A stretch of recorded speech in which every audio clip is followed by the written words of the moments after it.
Let's start with a statistic that everyone knows, but nobody really understands. 90% of traders fail. Some studies say it's 95%. Some say that over a 5-year period, it's closer to 99%. Why? Is it because trading is physically hard? No. You sit in a chair. Is it because it requires a PhD in mathematics? No. Some of the best traders barely finished high school. Is it because you need millions of dollars to start? No. Prop firms exist. So if the barriers to entry are low and the information is free, why is the failure rate so catastrophically high? The answer is uncomfortable.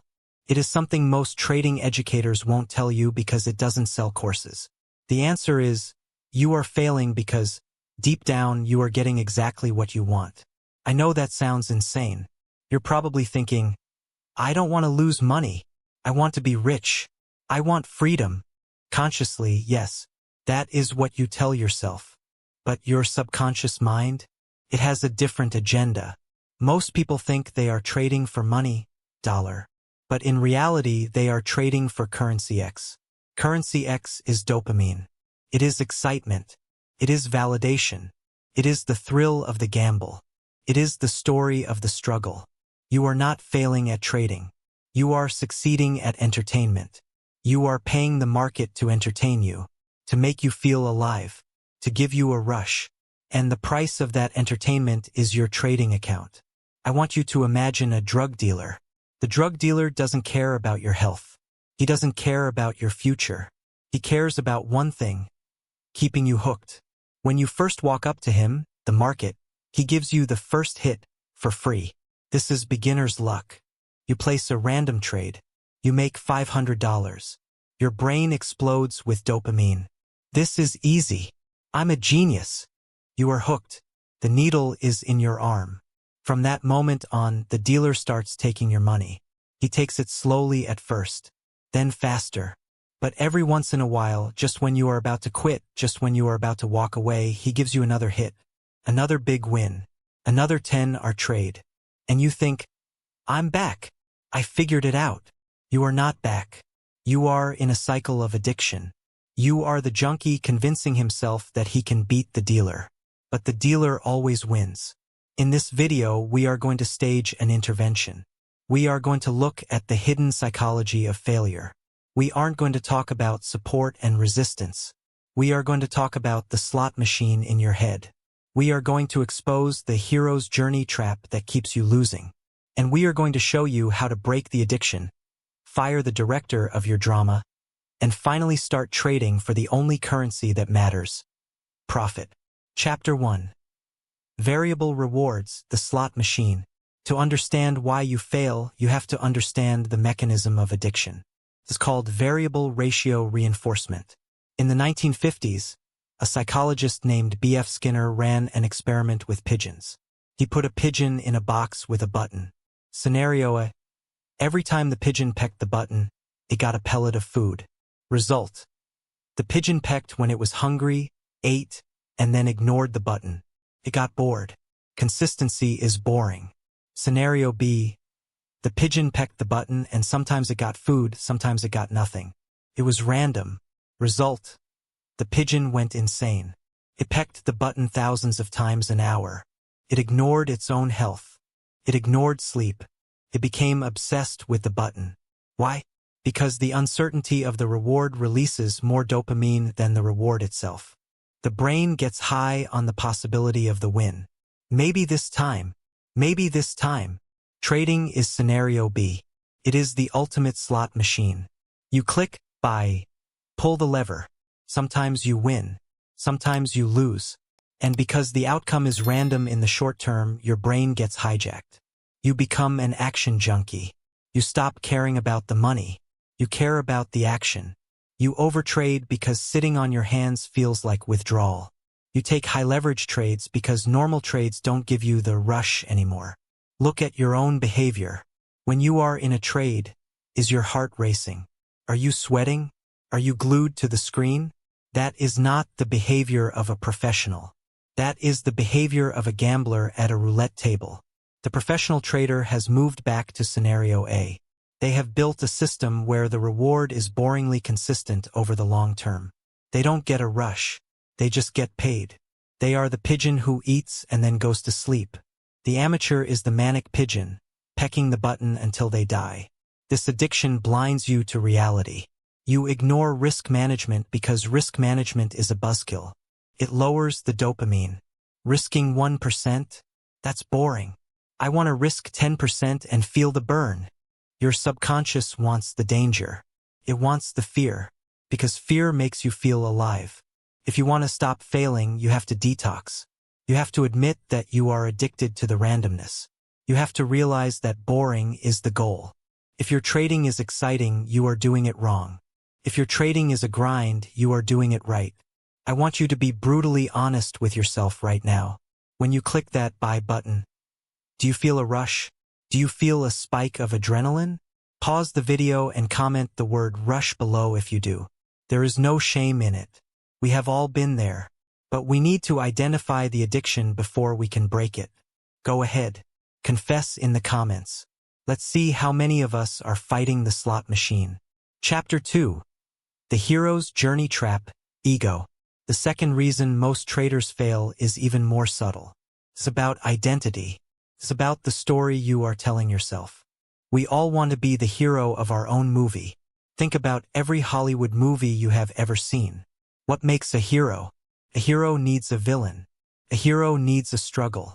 A hero needs to be beaten down, humiliated, and almost destroyed, so that he can rise from the ashes and win in the end.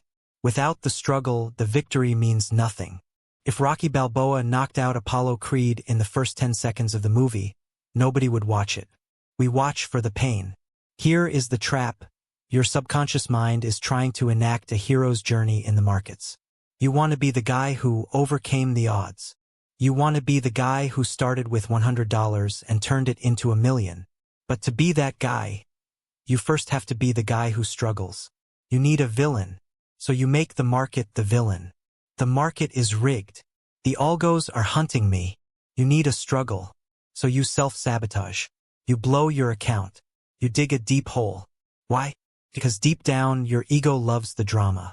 It loves the sympathy you get when you tell your friends, "Man, I almost had it, but the market reversed on me." It loves the feeling of being the underdog. This is the martyr complex. You are directing a tragedy where you lose money, but you gain significance. You get to feel important because you are fighting a great battle. The professional trader is not a hero. The professional trader is a janitor, or a plumber, or an accountant. Does a janitor have a hero's journey? No. He walks in. He sees a mess, market inefficiency. He cleans it up, takes the trade.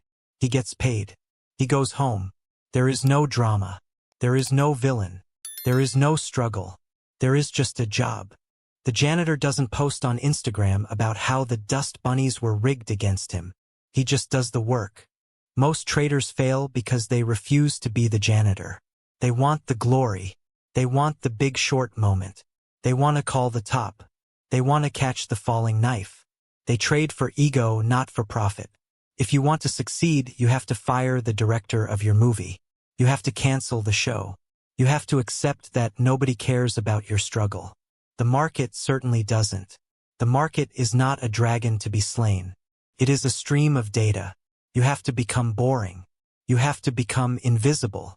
You have to give up the need to be special and embrace the need to be consistent. Consistency is the death of the hero. Superman isn't consistent. He saves the world once. The guy who delivers your mail is consistent. Be the mailman. Chapter 3. Hope is a poison. Cognitive dissonance. Now we get to the most dangerous emotion in the trader's arsenal. It is an emotion that is praised in church, praised in school, and praised in movies. But in the market, it is a killer. That emotion is hope. In life, hope is a virtue. Hope keeps you alive when you have cancer. Hope keeps you going when you lose your job. But in trading, hope is a vice. Hope is the refusal to accept reality. Let's look at the anatomy of a losing trade. You enter. The price drops. It hits your stop loss. But you don't sell. Why? Because you hope it will turn around. You say, it's just a wick. It's finding support. It has to bounce. What are you doing? You are rejecting the data, the price is down, and substituting it with a fantasy, it will go up. This is cognitive dissonance. The reality hurts, so you use hope as a painkiller. I want to give you a metaphor: the abusive relationship. Imagine a woman who is dating a man who treats her terribly. He steals her money. He yells at her. He makes her miserable. But she stays. Why? Because she remembers the one time he was nice. She remembers the good days. She hopes he will change. She hopes he will go back to being the man she fell in love with. The market is the abusive partner. Takes your money. It stresses you out. It ruins your sleep. But you stay. Why? Because you remember that one time you made $1,000 in 5 minutes. You remember the high. You are holding on to a losing trade because you are in love with the potential of the trade, not the reality of it. Hope is the mother of the blown account. Every account that has ever gone to zero started with a trader saying, I hope it comes back. The professional trader has no hope. They have evidence. The price crossed the moving average. The structure is broken. The evidence says, sell. They don't hope for a bounce. They sell. They are ruthless realists. You have to break up with the fantasy of the market. You have to stop looking at your P&L and seeing what it could be.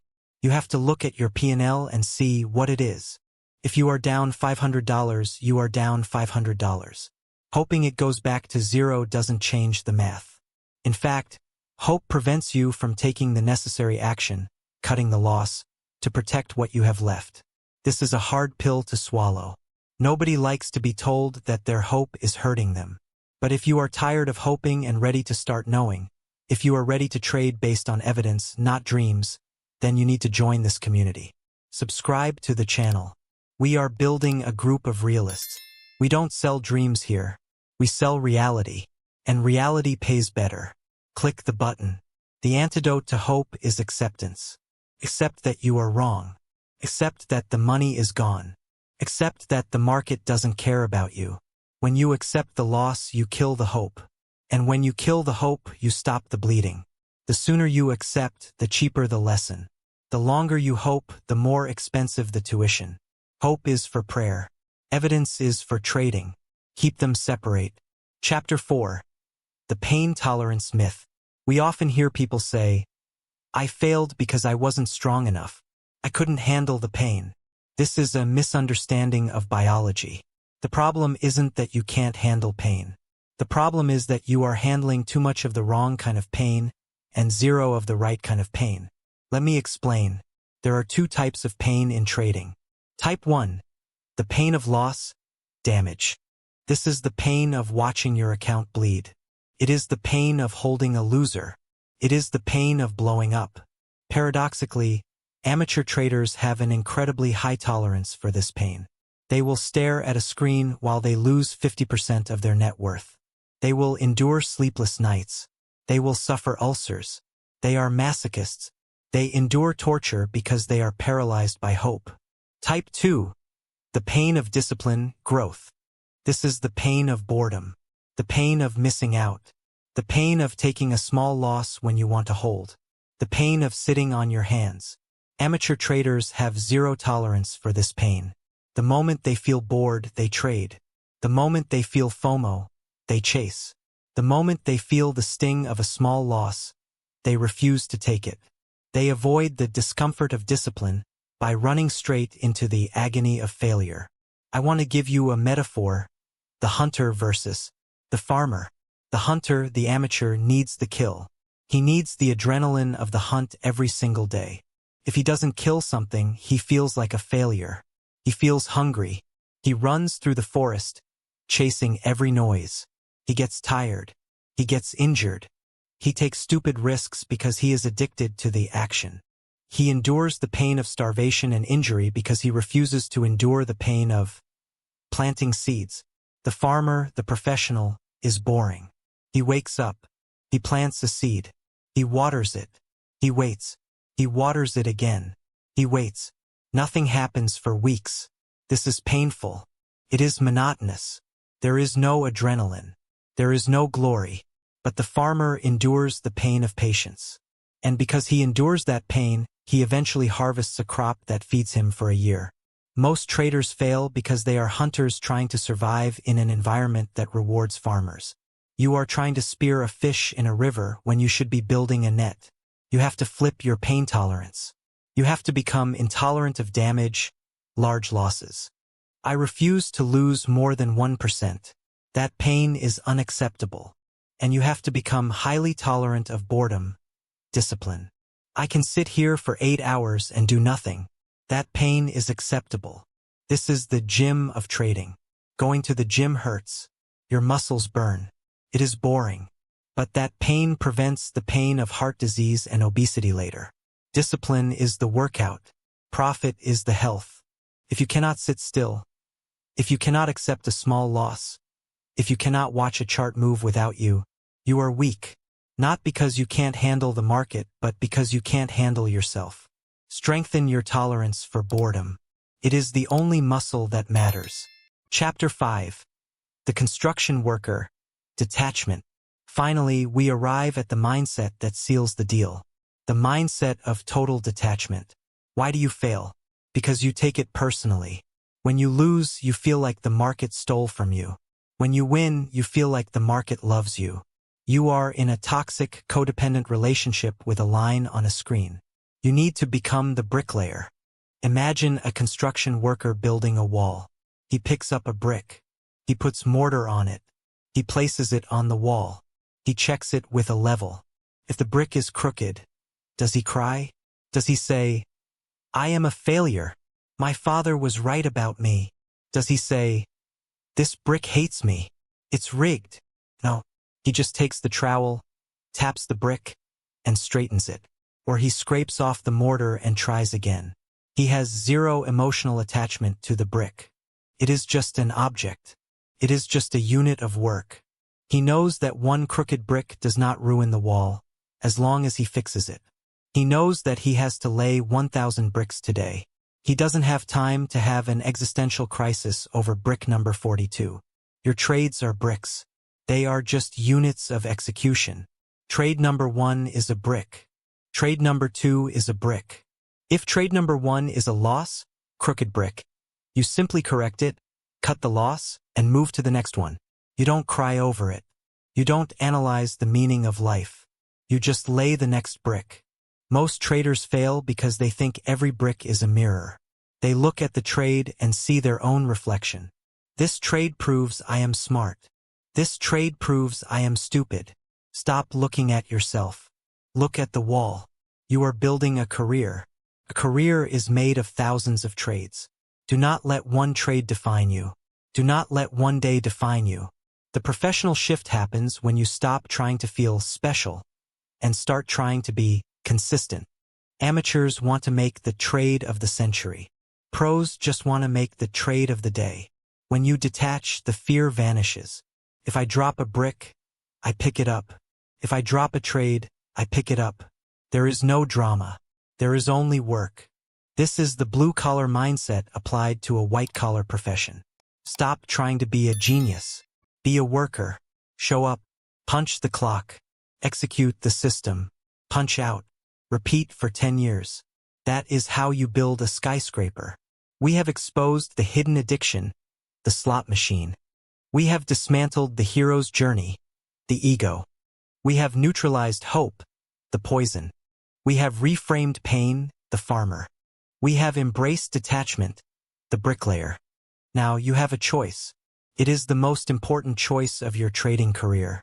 You have to decide. Do you want to be entertained? Or do you want to be paid?